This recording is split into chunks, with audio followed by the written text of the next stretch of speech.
sommes en 1943. J'émergeais lentement vers le monde adulte, porté par les rêves les plus audacieux. Né en 1920, j'avais, du haut de mes 23 ans, toutes les raisons d'être, d'éclore.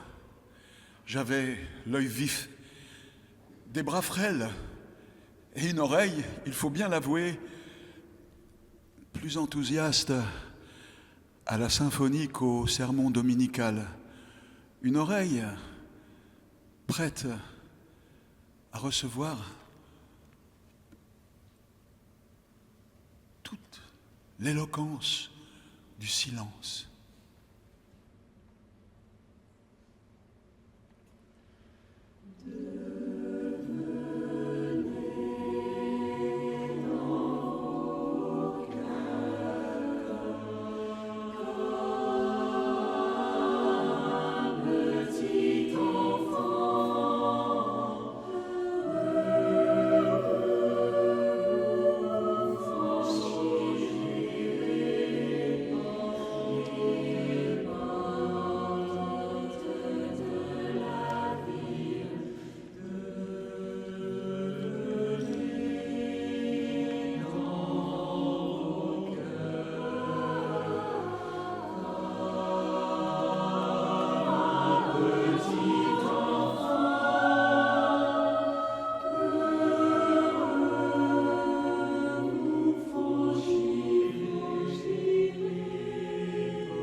J'ai passé le plus clair de mon enfance à Neuville, un tendre écrin au cœur de la campagne lyonnaise, qu'on appelle communément les Monts d'Or.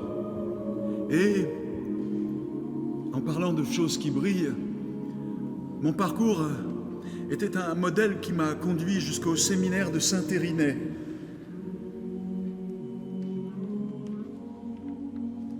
Avide des paroles murmurées aux étoiles, j'ai traversé toutes ces années à écouter le tumulte d'une première guerre dont personne ne pouvait prévoir les conséquences.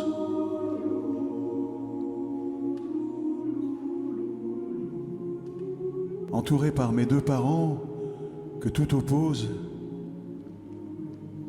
avec d'un côté ma mère, Rose, une brunette au visage de lune dont j'ai appris à me méfier.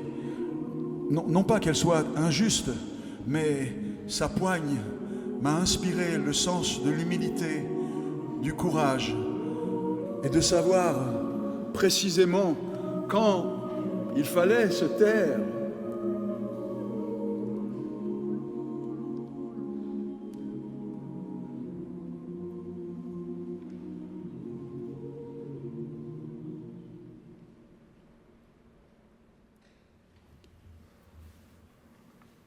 Quand je vous parlais du silence, elle avait pour rituel de dévorer la croix, le journal bien entendu, sur son confortable fauteuil qui, comme elle, avait pris quelques rides avec le temps.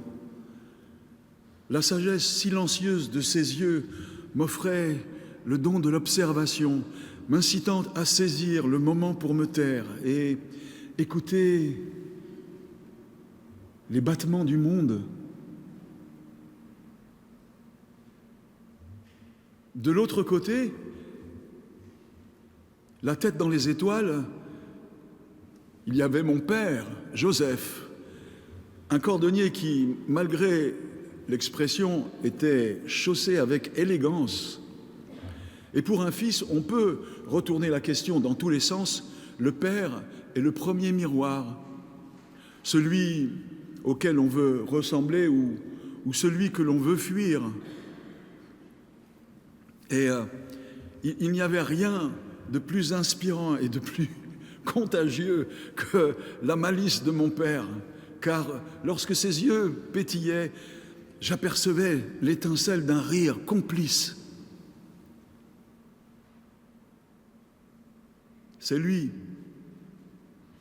je le concède avec fierté, qui m'a transmis l'amour de la musique. Une passion vibrante qui parcourait mes veines. À travers ses pas gracieux, j'ai gravé une mélodie éternelle qui résonne toujours dans les recoins secrets de mon âme. Entre jeux d'ombre et de lumière, j'ai grandi au creux de cette symphonie domestique, là où l'amour et le silence se faisaient écho, composant une mélodie sacrée.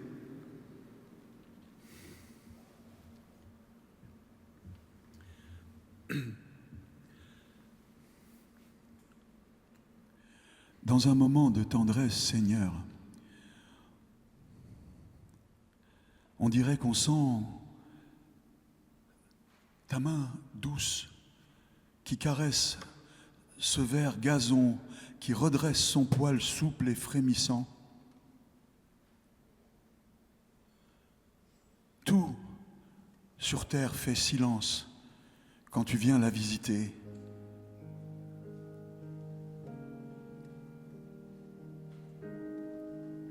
L'ombre ne fuit ni n'avance. Mon cœur même qui s'élance ne s'entend plus palpiter. Ma pauvre âme, ensevelie dans cette mortalité, ouvre sa mélancolie et, comme un lin, la déplie au soleil de ta bonté, s'enveloppant tout entière dans les plis de ta splendeur, comme l'ombre et la lumière. Elle ruisselle en prière, elle rayonne en ardeur.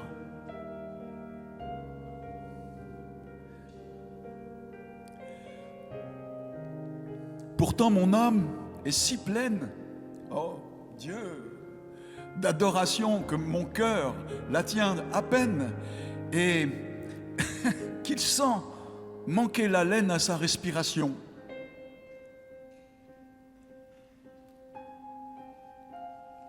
Par ce seul rayon de flamme, tu m'attires tant vers toi que si la mort de mon âme venait délier la trame, rien ne changerait en moi.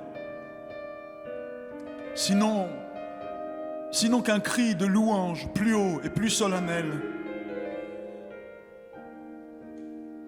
en voix du concert de l'ange, changerait ma voix de fange et deviendrait éternelle.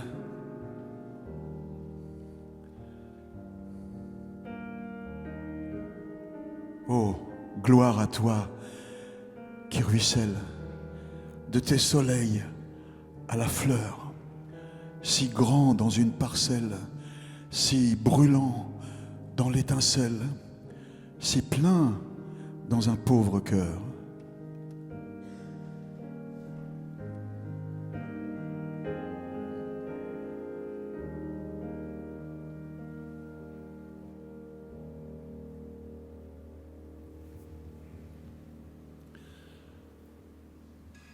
Plusieurs musiciens m'ont beaucoup impressionné et influencé.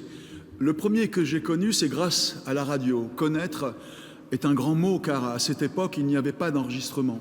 Et les disques n'existaient pratiquement pas. Heureusement, grâce à la radio, j'ai pu entendre Beethoven. J'ai été subjugué par sa musique. Chaque soir, je rejouais dans ma tête le premier mouvement de la sonate au clair de lune. J'aimais Beethoven et je l'aime encore. Son hymne à la joie est aussi merveilleux que phénoménal. Je suis heureux que ce soit devenu l'hymne de l'Europe, car ces paroles résonnent dans ma mémoire. Devenez des frères, devenez des frères.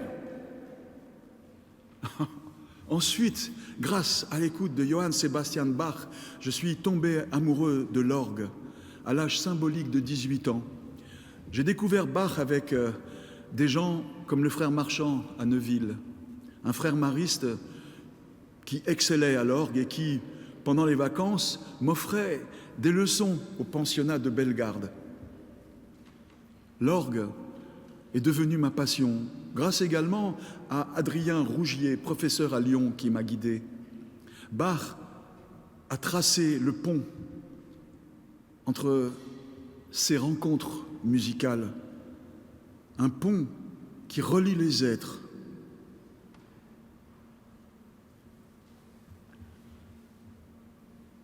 Un matin pas comme les autres, Rose avait changé ses habitudes, ce dont il faut toujours se méfier, car elle avait laissé son journal sous la porte,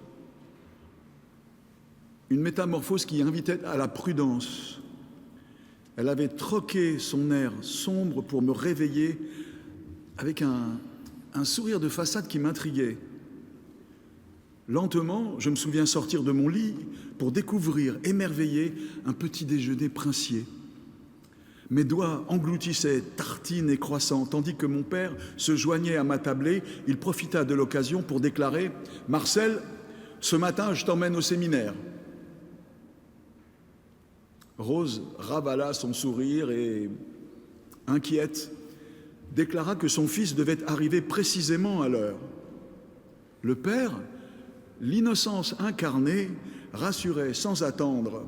Rose aurait préféré un long silence à une vaine promesse.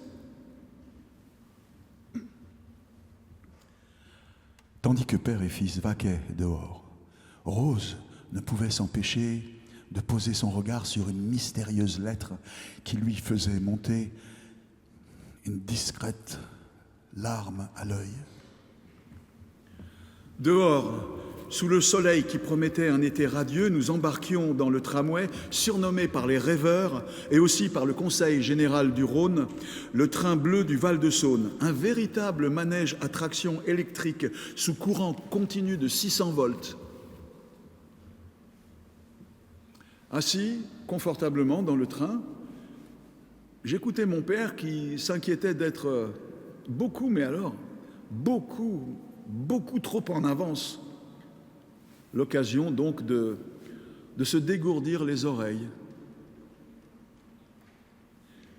Nous descendions au prochain arrêt, l'église de Neuville. Gloria, Gloria, in excelsis Deo, in excelsis Deo, gloire à Dieu,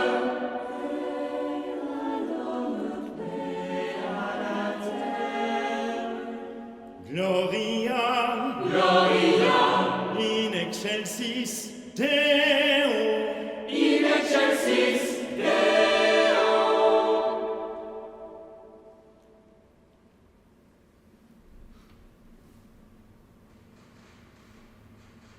Et là, aussi souvent que nous le pouvions, et ce, depuis l'aube de ma naissance, nous sonnions les cloches pour réchauffer le cœur des habitants. Un souvenir qui prenait le monopole sur tous les autres. La première dent qui tombe, une brume éphémère, le vélo sans les roues, une brise lointaine. Le premier Noël,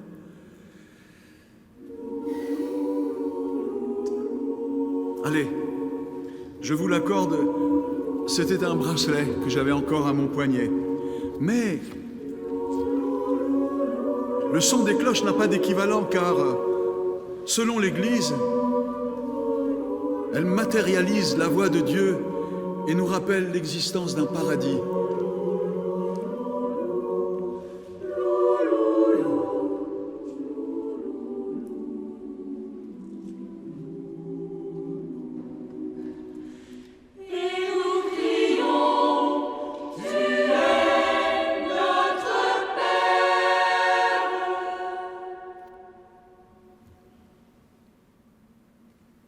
À l'intérieur, Je m'installais avec humilité derrière l'orgue majestueux sous le regard de mon père qui était, il avait du mal à le cacher, particulièrement ému.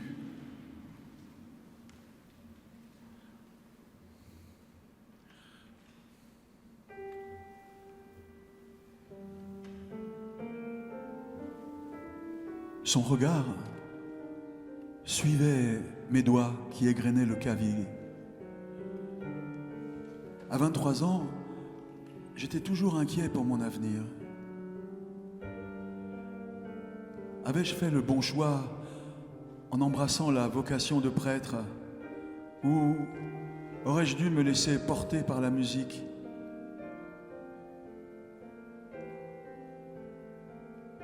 À travers l'orgue, je m'interrogeais dans chaque accord, vibrais dans chaque mélodie qui s'élevait vers le ciel. Mon père, dans un élan de sincérité, me confia que j'étais trop jeune pour m'inquiéter.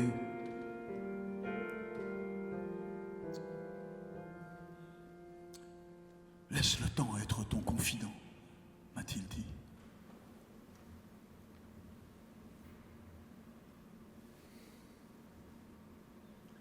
Plus tard, j'arrivais au séminaire assez sérieusement en retard pour retrouver mes deux compagnons, Armand Verclé et Jean Mercier. À Saint-Irénée, c'était une journée spéciale. Nous étions témoins de l'ordination des séminaristes du troisième cycle.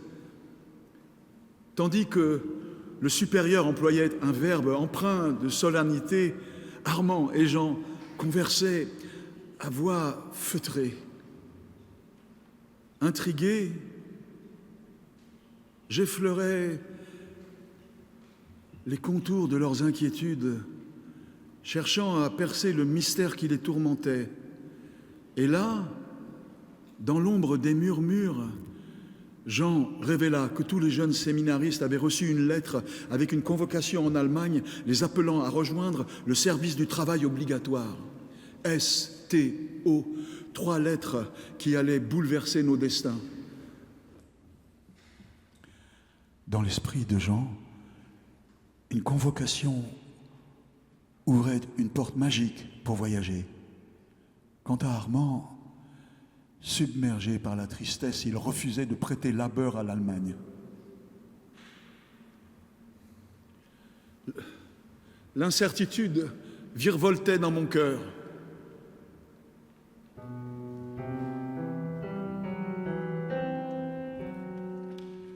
Je ressentais une révolte silencieuse qui me poussait à m'éclipser.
De retour dans l'enceinte familiale, je fus saisi par le fracas d'une dispute entre mes parents au sujet de cette convocation funeste.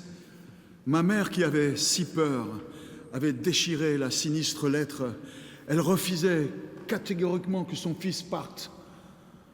Mon père essayait de jouer la raison, rappelant que c'était une obligation et s'y soustraire représenterait une faute grave pour l'avenir de leur fils. Interrompant l'échange acrimonieux, j'entrais, la boule au ventre, et déclarais avec une voix déterminée « Je suis prêt à partir ».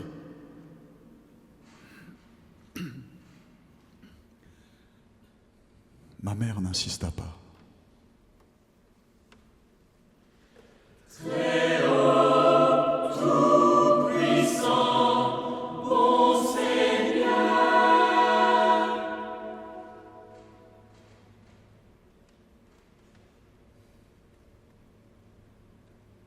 Un long silence s'installa, ponctué par la visite d'un ange qui bénissait mon voyage. À toi les louanges, la gloire et l'honneur et toute bénédiction. À toi elles appartiennent, et nul homme n'est digne de te nommer. Sois loué, Dieu, mon Seigneur, avec toutes tes créatures, spécialement Messire le frère Soleil.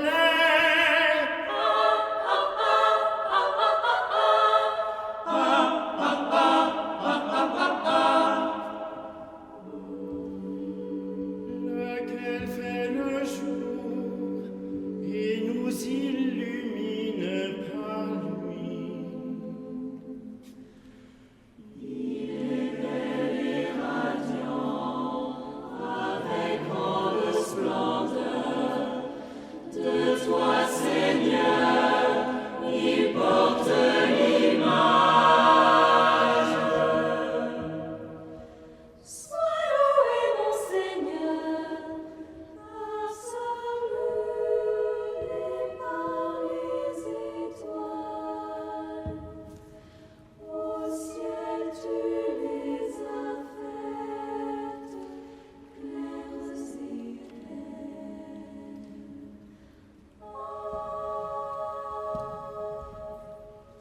Sois loué, mon Seigneur, par frère vent,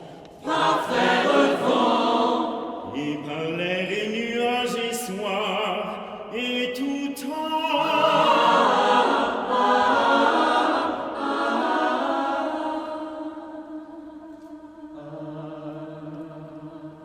Par lesquels tu donnes à tes créatures le soutien. Sois loué, mon Seigneur, par ce eau, laquelle est bien utile et humble, et précieuse et chaste.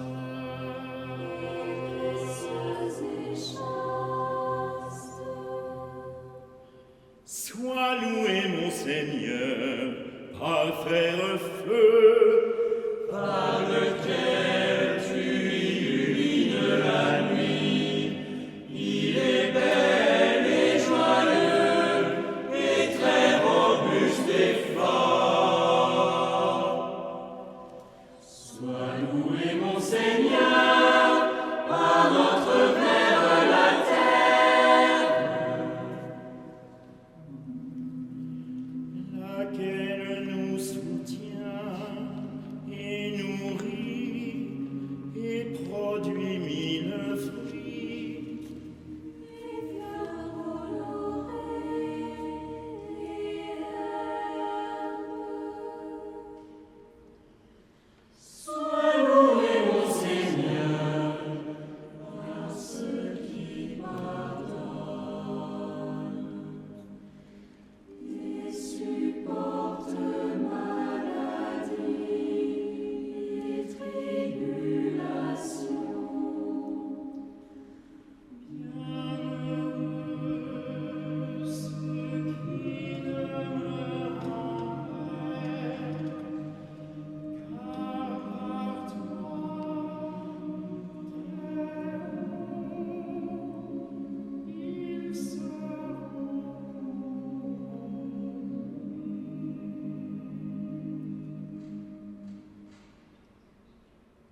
Le 14 juillet 1943, portés par l'élan du destin, nous sommes embarqués en Allemagne pour le STO avec mes copains et des séminaristes, des vétérinaires et des étudiants en droit.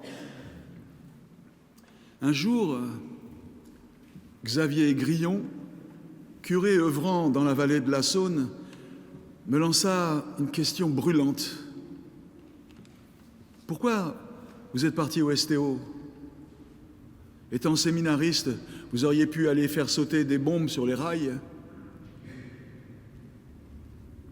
À cette énigme, je répondis sincèrement avec notre naïveté à ce moment-là. Nous, la résistance, on ne la connaissait pas, ou si peu.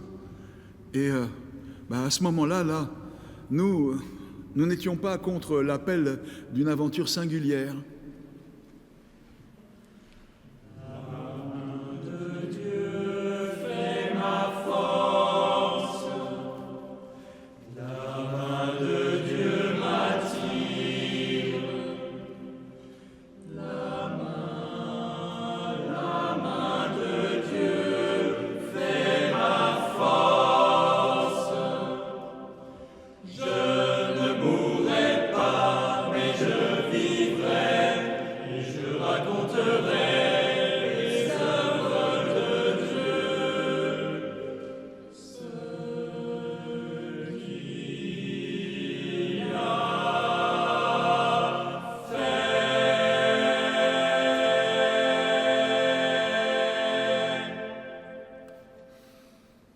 Ce jour-là, le 14 juillet, nous prîmes place à bord d'un train à la gare des Brotteaux, où nous avons atterri à Bitterfeld en Allemagne. Après 2 longues journées dans le train, des wagons vétustes, certes pas des wagons à bestiaux, mais inconfortables, notre nouvelle étape fut Leipzig, d'où nous sommes acheminés à 30 km à Wolfen, un paisible village allemand de Saxe où se trouvaient les grands ensembles industriels de Farbenindustrie. Nous avons été embauchés dans une grande usine. Nous étions logés dans des baraquements et progressivement, nous avons monté en grade, si on veut. Et nous avions des travaux de moins en moins fatigants. On travaillait souvent la nuit dans les 3-8. Notre mission consistait à surveiller attentivement les filtres à papier, veillant à leur humidification constante, une tâche qui nous procurait un repos relatif, mais nous avions quand même le loisir de nous plonger dans la lecture. Une échappatoire bienvenue dans ce quotidien. Dans cette période troublée, je lisais partout où je pouvais, dévorant chaque mot imprimé, cherchant constamment des occasions de lecture. Notre vie, dès le début, prit une tournure agréable, tissant des liens chaleureux entre étudiants séminaristes et vétérinaires, car nous étions dans les mêmes baraquements, en fait. Quelque temps après notre installation, l'un de nous, doté d'une certaine autorité morale, s'écria « Oh, il faut absolument faire quelque chose là, on doit se cultiver. On n'a pas de livre, mais avec notre mémoire, nous allons retrouver l'histoire de France. Une idée puissante. Je participais en partageant un poème de Victor Hugo.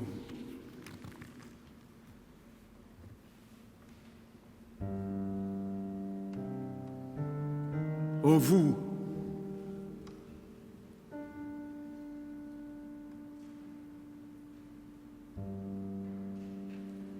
mes vieux amis, si jeunes autrefois, qui comme moi des jours avaient porté le poids, qui, de plus d'un regret, frappaient la tombe sourde, et qui marchaient courbés, car la sagesse est lourde. Mes amis,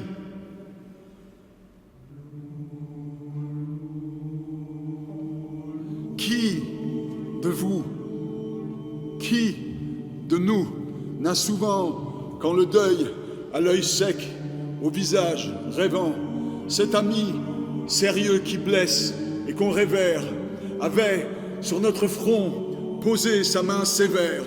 Qui de nous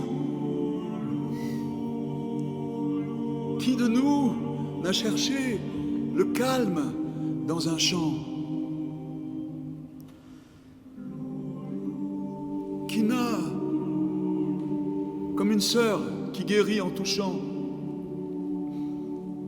laissé la mélodie entrer dans sa pensée et,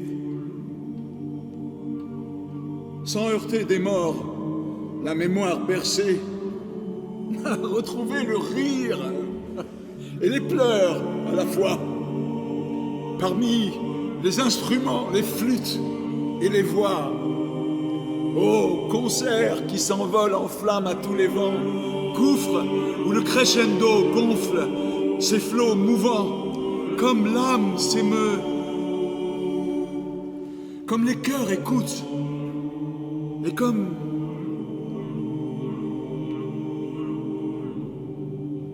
cet archet dont les notes dégoûtent, tantôt dans la lumière et tantôt dans la nuit, remue avec fierté. Cet orage de bruit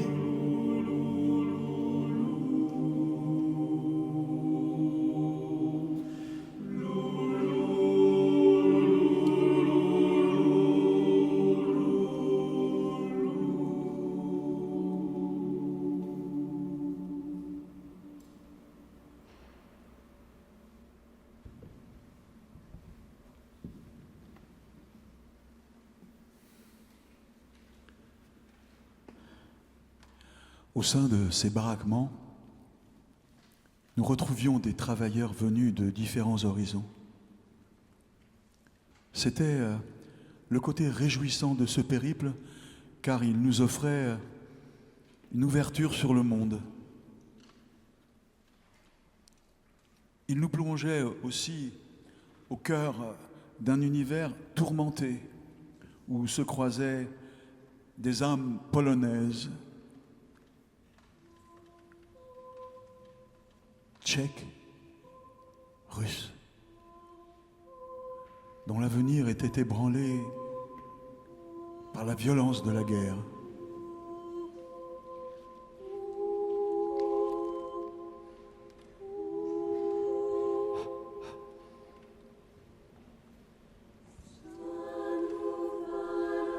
Il y avait aussi des femmes russes qui étaient avec leurs enfants.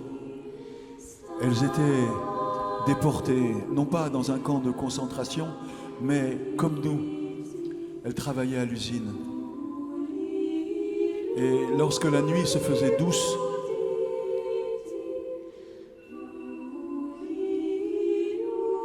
elles chantaient,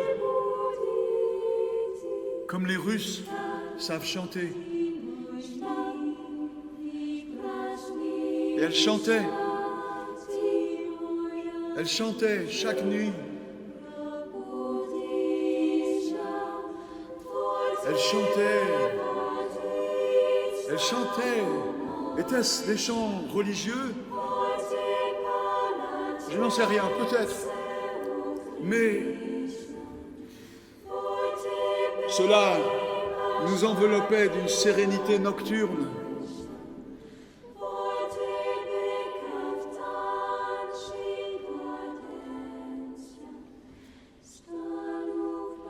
Nous ne pouvions pas dialoguer avec elle, puisqu'elle parlait russe, une langue qui nous était étrangère.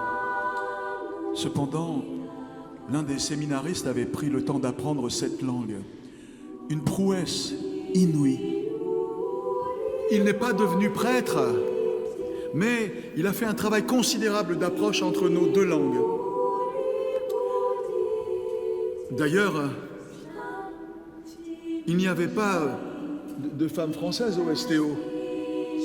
À la demande des évêques français, elles furent épargnées. C'est une particularité qui semble se fondre dans l'oubli.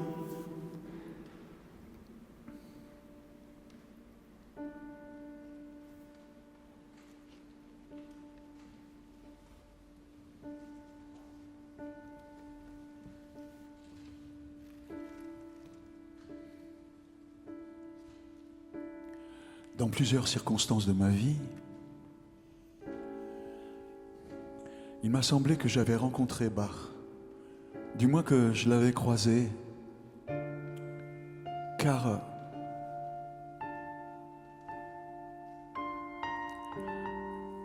Wolfen, où nous étions, était proche de Leipzig. J'ai rapidement fait le rapprochement avec le compositeur. Leipzig, c'était la ville où il avait vécu de 1723 à 1750. C'était l'église de Saint Thomas.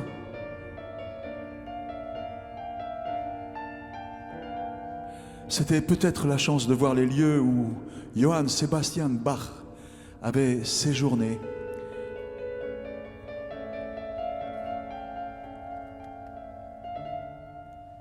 Et d'y entendre sa musique comme à la source.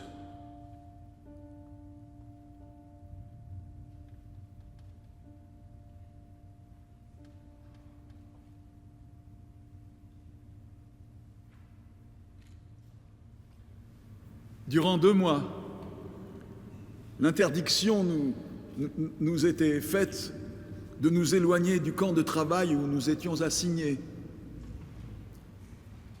Mais après un temps de probation, dirons-nous, nous apprîmes que le Lagerführer, qui était le chef des officiers SS, délivrait des permissions pour sortir une journée.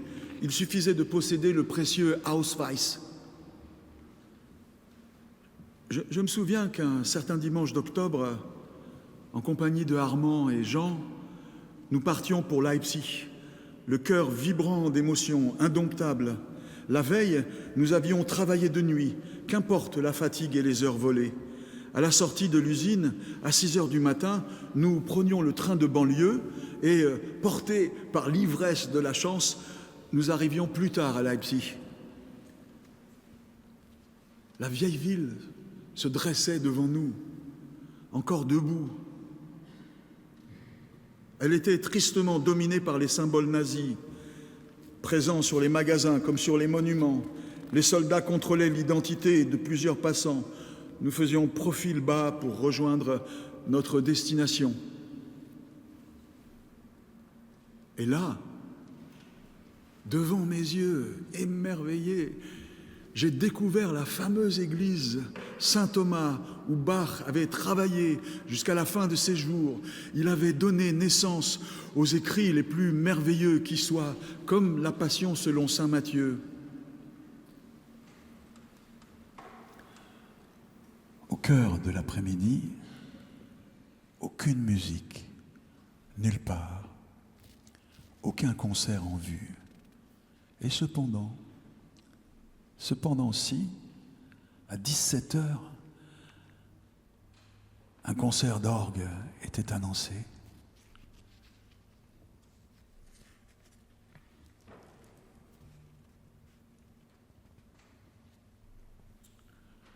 Je ne me souviens pas du nom de l'organiste, mais je n'oublierai jamais qu'il joua la toccata dorienne de la manière la plus claire et la plus vivante qui soit.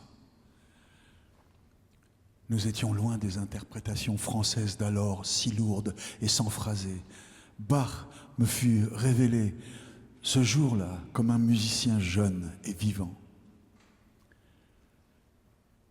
Les thomaneurs, c'est-à-dire les chanteurs de Saint Thomas âgés de 10 à 18 ans, offraient chaque dimanche la cantate du jour, comme au temps de Bach, au cours de l'office luthérien de la matinée. Je vois encore l'endroit où Armand Verclé et moi avions pris place dans les tribunes. L'office commença, et juste avant le sermon, comme si Bach était là, ce fut la cantate de la Réformation. Gott der Herr ist Sonn und Schild. Le Seigneur est un soleil et un bouclier. Le cantor de Saint Thomas dirigeait l'ensemble. C'était Gunther Ramin. Ce furent 30 minutes d'éternité. On le sait depuis. Gunther Ramin fut certainement l'un des plus géniaux successeurs de Bach. Sous sa direction, la musique devenait un événement, aussi bien pour les interprètes que pour les auditeurs. Chaque interprétation était nouvelle, certes redécouverte, perpétuelle, éliminait toute routine. Toute routine, plus de routine. C'était vivant, vivant. Ainsi, l'art qu'avait Ramin de faire revivre la musique était-il resté, à mes yeux, exemplaire.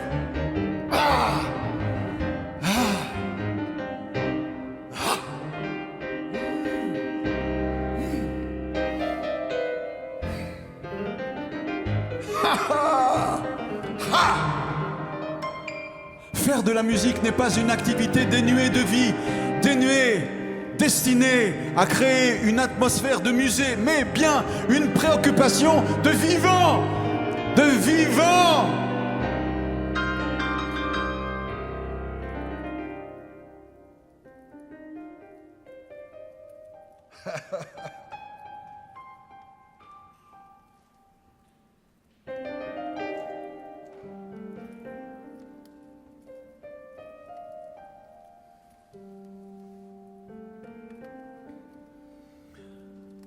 Le chœur de Saint Thomas chantait des choses merveilleuses. J'ai tout de suite pensé que les Allemands jouaient leur musique dans une autre mentalité qu'on la jouait en France. Cela m'a surpris. La musique de Bach m'a paru en Allemagne être jouée avec une légèreté, une vie intense. Alors qu'en France, à ce moment-là, on jouait Bach avec beaucoup de lourdeur. Cette correspondance de Bach avec sa ville, avec les gens qui l'entendaient et que nous entendions à nouveau dans le même cadre,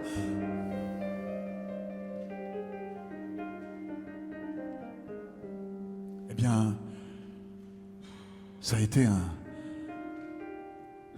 pour moi un point de départ musical.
Sur notre terre, les fleurs se montrent.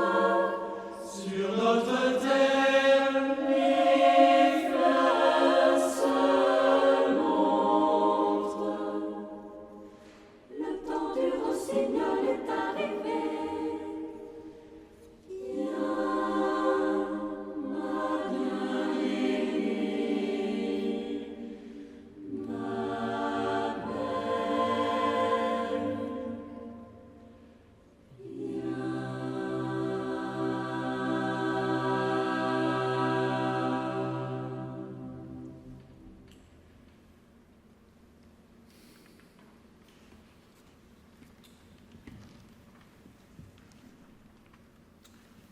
Nous étions ce jour-là des individus vivants, captivés. J'adorais Bach, ça a été un fil conducteur. D'autant plus qu'il a eu une vie semblable à la mienne. Il a été maître de chapelle pendant 28 ans à Leipzig, donc chargé de la musique liturgique d'une église, comme moi, je l'ai été plus tard à la cathédrale Saint-Jean à Lyon. Bon, arrêtons là la comparaison. Bach, c'est un génie. Quel génie! Ce même dimanche, à la sortie de l'église, nous rencontrons un jeune franco-polonais, un type un peu louche. Louche en ce sens qu'il était certainement collaborateur avec les Allemands puisqu'il avait une chambre en ville, ce qui était impensable pour un étranger. Et il abordait les milieux du conservatoire de Leipzig. Il possédait le dernier enregistrement de la Passion selon saint Matthieu datant de 1941, dirigé par le même Gunther Ramin, enregistré en pleine guerre. C'était splendide. La journée s'acheva chez lui à écouter cette merveille. Witold Jeolinski, c'était son nom, a échappé je ne sais pas comment à des représailles à la fin de la guerre. Il aurait pu être fusillé, j'en sais rien.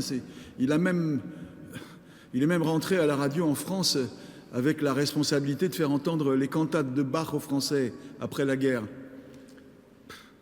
C'était des chefs-d'œuvre qu'il mettait à la bonne heure, tous les dimanches, à 9h, sur France Musique.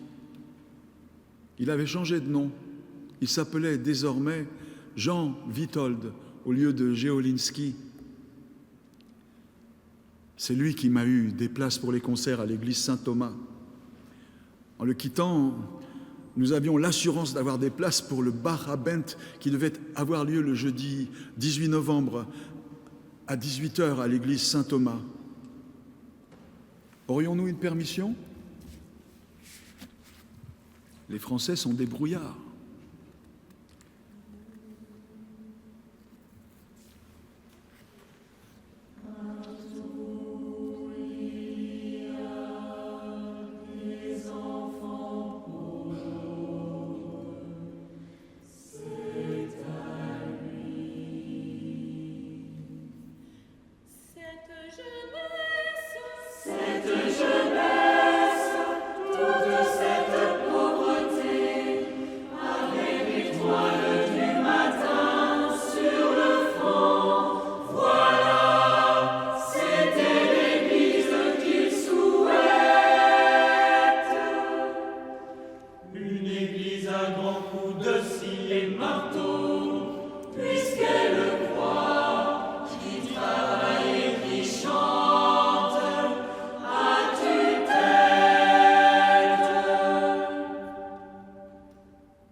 À Wolfen, on retrouvait le camp de travail.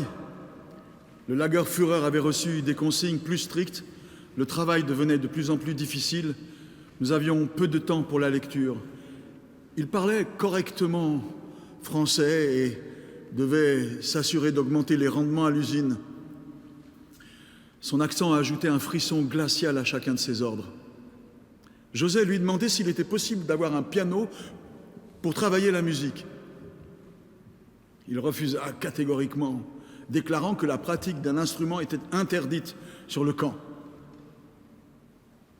Interdiction qui s'appliquait aussi au chant. Ainsi, les femmes russes avaient été plongées dans le plus horrible silence. Et puis, peu à peu, sans que l'on comprenne vraiment pourquoi, certaines ont quitté le camp pour un voyage sans retour.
Au cours d'une nuit de novembre, j'ai été pris d'une insomnie et trouvais du réconfort en écrivant une lettre à ma mère. Je tentais de la rassurer tout en lui demandant des vivres supplémentaires. Avec Jean et Armand, nous décidions de sceller notre amitié en tenant un journal intime où nous écrivions méticuleusement le fruit de notre quotidien en Allemagne. Le journal était baptisé Jam, en hommage à la première lettre de nos prénoms respectifs. Un peu plus tard, à la mi-novembre, nos efforts étaient récompensés. Nous avons obtenu la permission pour le concert. Et donc, le jeudi 18 novembre, nous étions à 18h tapantes à l'église Saint-Thomas. Le programme, uniquement des œuvres de Bach, évoquait la guerre avec son cortège de souffrances, mais aussi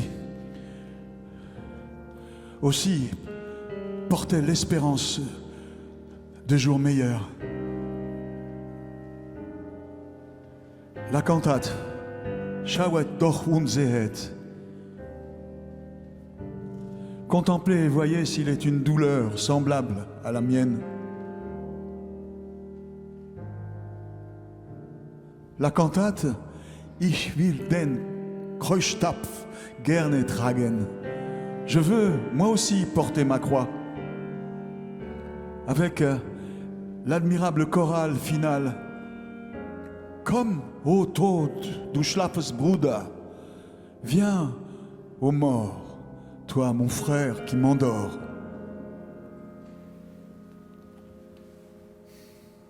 J'entendais le Magnificat de Bach, l'évocation d'un Noël tout proche. Impossible de ne pas repenser à mes parents. Ce Magnificat où il est rappelé la promesse faite à Abraham et à sa descendance à jamais. Or, la descendance d'Abraham était à ce moment-là à Auschwitz ou Buchenwald, et nous n'en savions rien.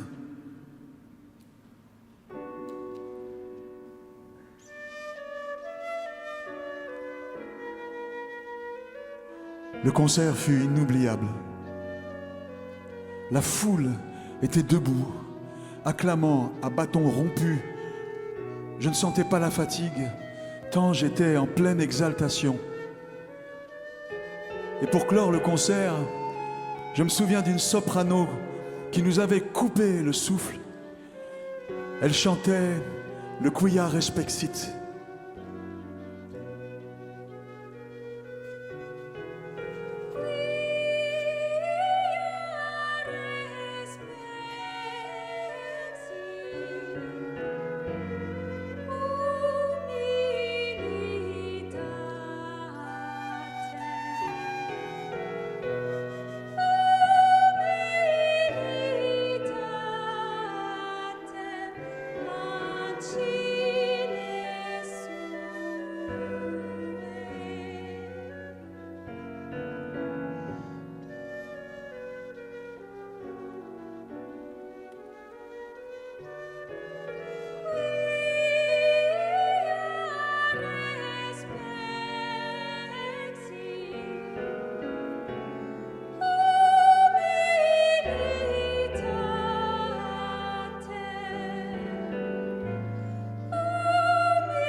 Sa voix éthérée m'émerveillait. Elle s'élevait dans les voûtes de l'église, remplissant chaque recoin avec son timbre merveilleux.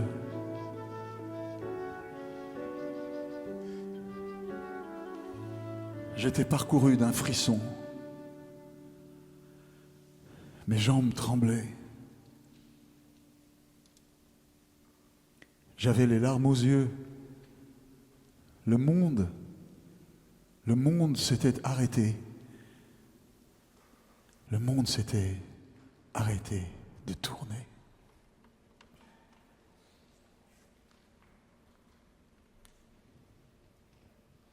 Jean et Armand me regardaient avec tendresse. Ils comprenaient que j'étais résolument sous le charme. Jean me charriait, me poussant à lui parler. Je rassemblais mon courage et partais la féliciter dans un allemand approximatif. Pourtant, avant que je puisse lui demander son nom, une alarme venait brutalement tout interrompre. Il fallait évacuer le centre-ville. Nous sommes partis et je n'ai pas réussi à en savoir plus. Dans la précipitation, on quittait l'église pour se hâter jusqu'à la gare. À cause de l'alarme, les trains étaient arrêtés pour la soirée. On devait marcher pour regagner le camp à Wolfen. 60 longs kilomètres au cours desquels j'ai trouvé refuge dans la musique.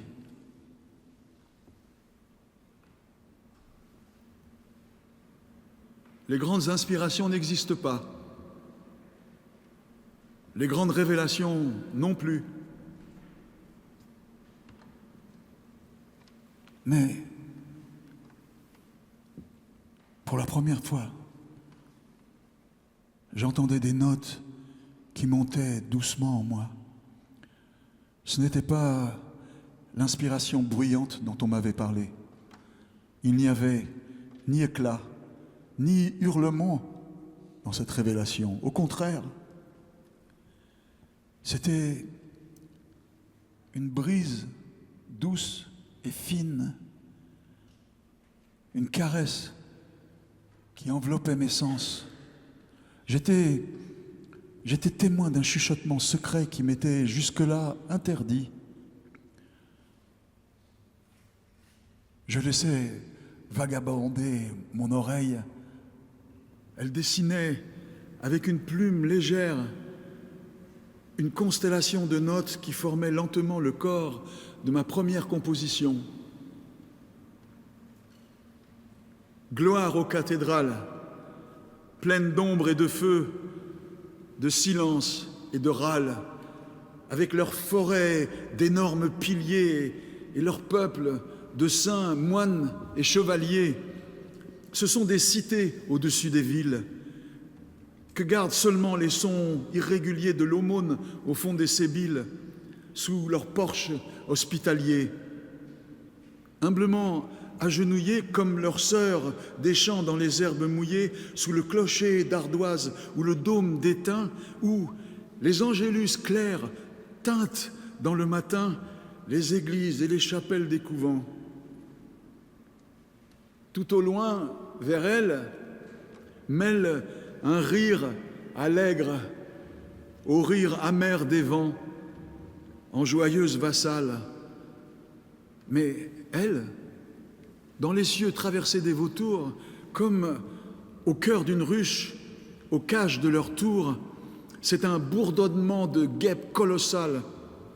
Voyez, dans le nuage blanc qui traverse là-haut des solitudes bleues, par-dessus les balcons d'où l'on voit les banlieues, voyez monter les flèches au coq étincelant, qui, toutes frémissantes et toujours plus fluettes, déliant parfois les regards trop lents, va droit au ciel se perdre, ainsi que l'alouette.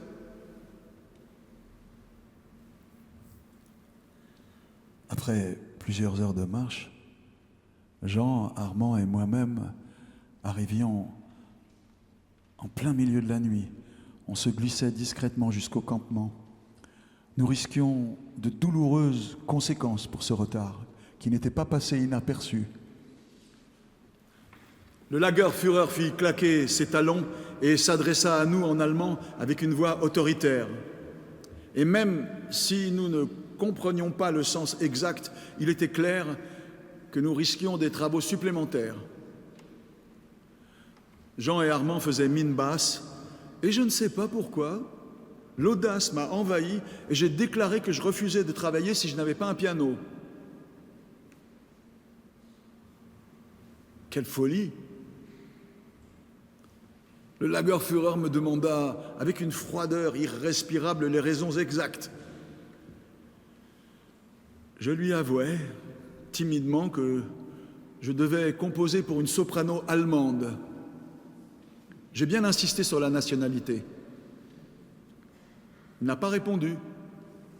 Au lieu de ça, il ordonna que l'on se mette au travail et tout de suite. La journée fut épuisante.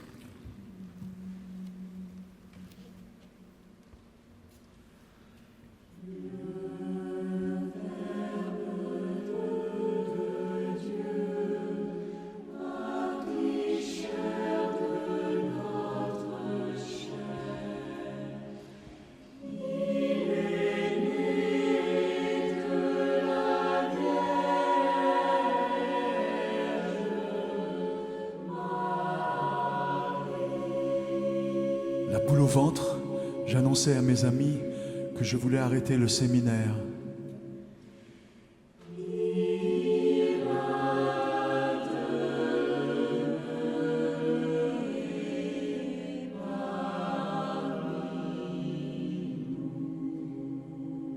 Je souhaitais me consacrer à la musique.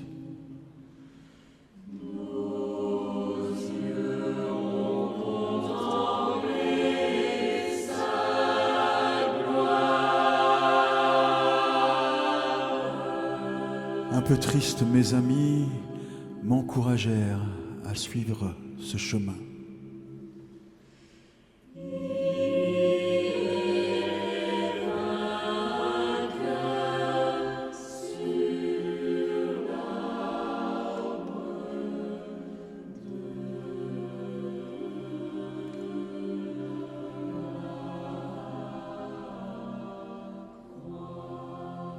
En fin d'après-midi, on retournait à nos quartiers, incapables de faire un pas devant l'autre.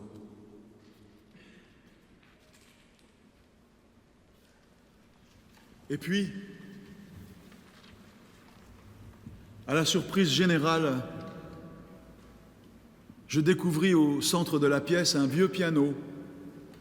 Le Lagerführer m'avait accordé sa confiance. Ainsi, une nuit, et une nuit seulement, Jean, Armand et moi nagions à contre-courant. Nous chantions sans interruption, à une cadence insolente, des airs qui unissaient nos voix avec une mélodie envoûtante. J'improvisais au hasard, sous les étoiles dansantes, les prémices d'une musique qui annonçait mes compositions futures. Ce n'était plus 88 touches qui me donnaient le vertige, mais une mer des possibles qui s'ouvrait à moi. Jusqu'à l'aube naissante, cette nuit musicale a repoussé les chagrins, affirmant entre nous, s'il le fallait encore, une amitié tendre et fidèle. Au petit matin, un manteau de brouillard s'étendait sur tout le camp.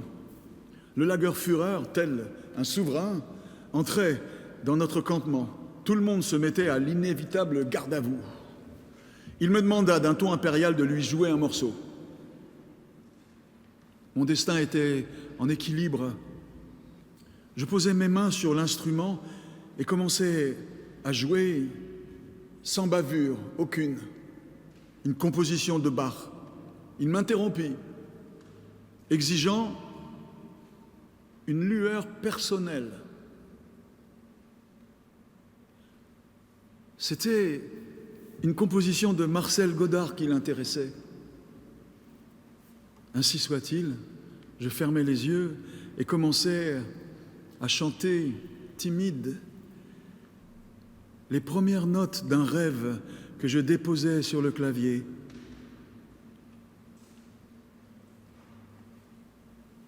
Sur son visage austère, il retrouva une étincelle sincère. Avant de partir, il me remit une lettre de Rose, ma mère. Je l'ouvrais sans attendre, bercé par les cloches de l'église de Neuville. Elle faisait tout pour me rassurer et c'est précisément ce qui me donnait l'impression qu'elle me cachait quelque chose. J'ai compris, plusieurs années plus tard, que chacun des cheveux blancs de mon père annonçait un cimetière de printemps.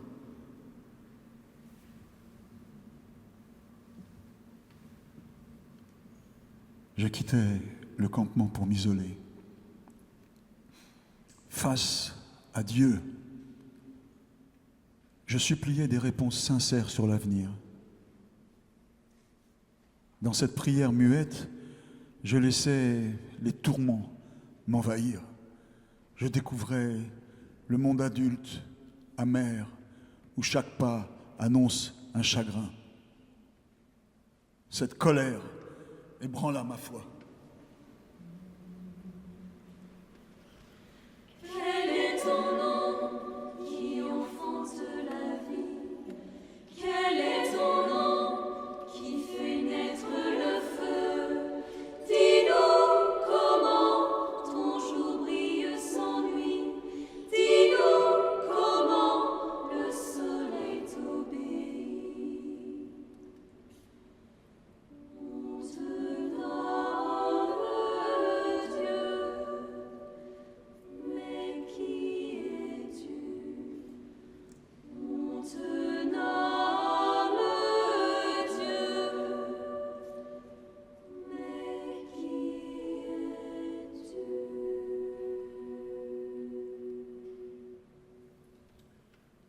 Je décidai de laisser Dieu dans son royaume pour chercher en moi-même la force qui consisterait à croire que derrière les ombres se cache la joie de l'éternité.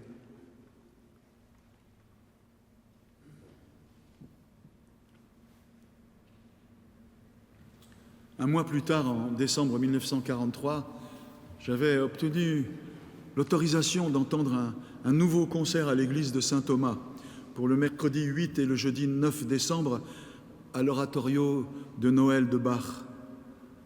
On faisait des plans avec Jean et Armand pour venir au moins à l'une des deux soirées. Ce ne fut malheureusement pas la peine. Dans la nuit du 3 au 4 décembre, aux environs de 3 heures du matin, 3h30, Leipzig fut bombardé avec une violence inouïe. 30 000 morts en une nuit. Tout le centre éventré, les paroles de la cantate 46 revenaient dans ma mémoire. Contemplez et voyez s'il est une douleur semblable à ma douleur.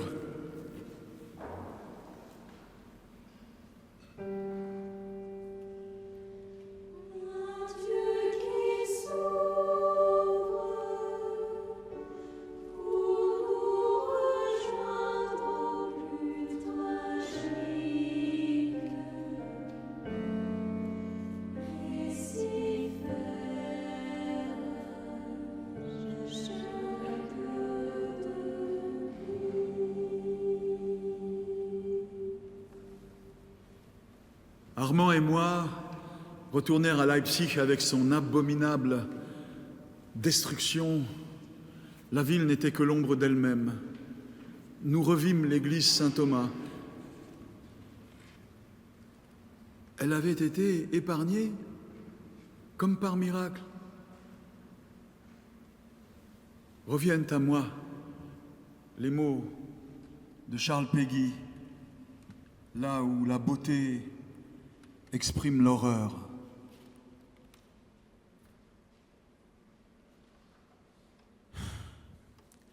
Ah mon Dieu, si on voyait seulement le commencement de votre règne,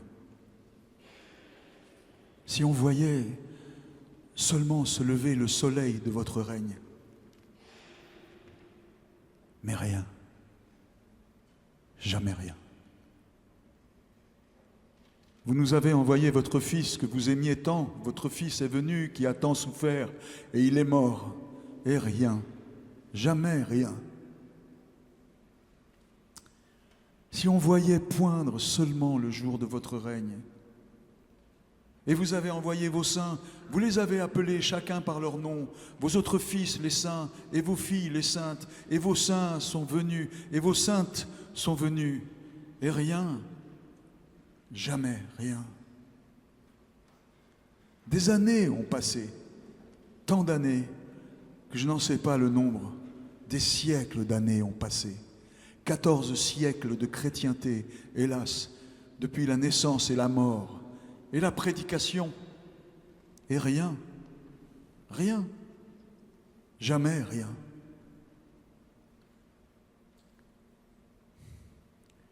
Et ce qui règne sur la surface de la terre, rien, rien. Ce n'est rien que la perdition. Qu'est-ce qu'on a fait, mon Dieu? Qu'est-ce qu'on a fait de votre créature? Qu'est-ce qu'on a fait de votre création? Au pied des ruines, je déposais en silence la partition brûlante composée pour la soprano et priais pour toutes les victimes de la guerre. Psalmodie.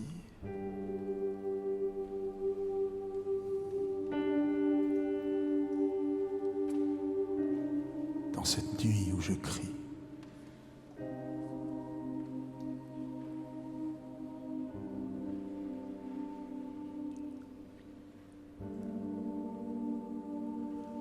Ce jour-là, je me promis que je ne ferai plus de différence entre la foi et la musique. Je deviendrai prêtre et musicien.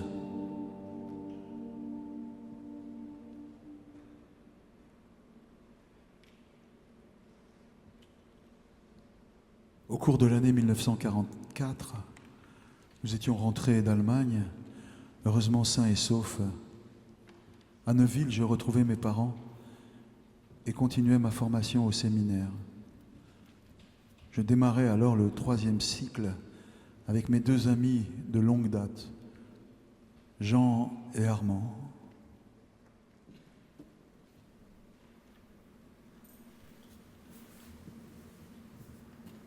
Je tirais plusieurs convictions de ce voyage.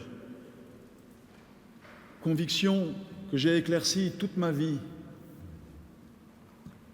pour faire le pont entre la musique et la foi. Mon cœur s'enflamma pour un chant liturgique nouveau, tant paroissial que monastique, autant influencé par la musique classique que par le jazz, pour donner à entendre une musique aux nombreuses demeures.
En 1943 et toutes les années suivantes, je continuais à rester proche de l'église de Neuville. J'ai composé jusqu'à mon dernier souffle, en gardant au cœur mes amis, mon père, ma mère, l'église Saint-Thomas et la voix de cette soprano.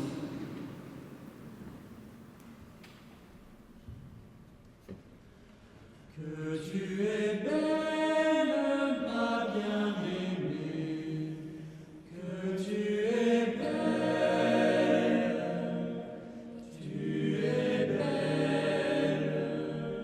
mon ami, comme Tirsa, charmante comme Jérusalem.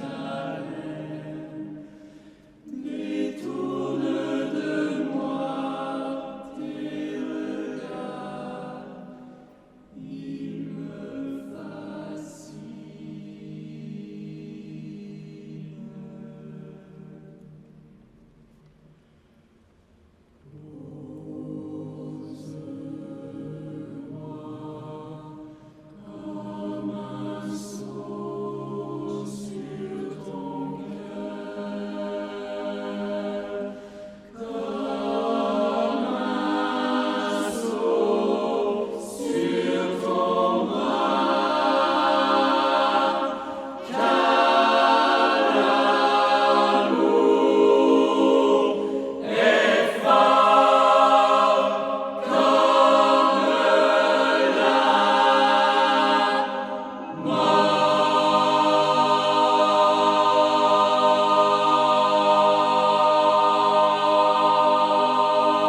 Bonne soirée.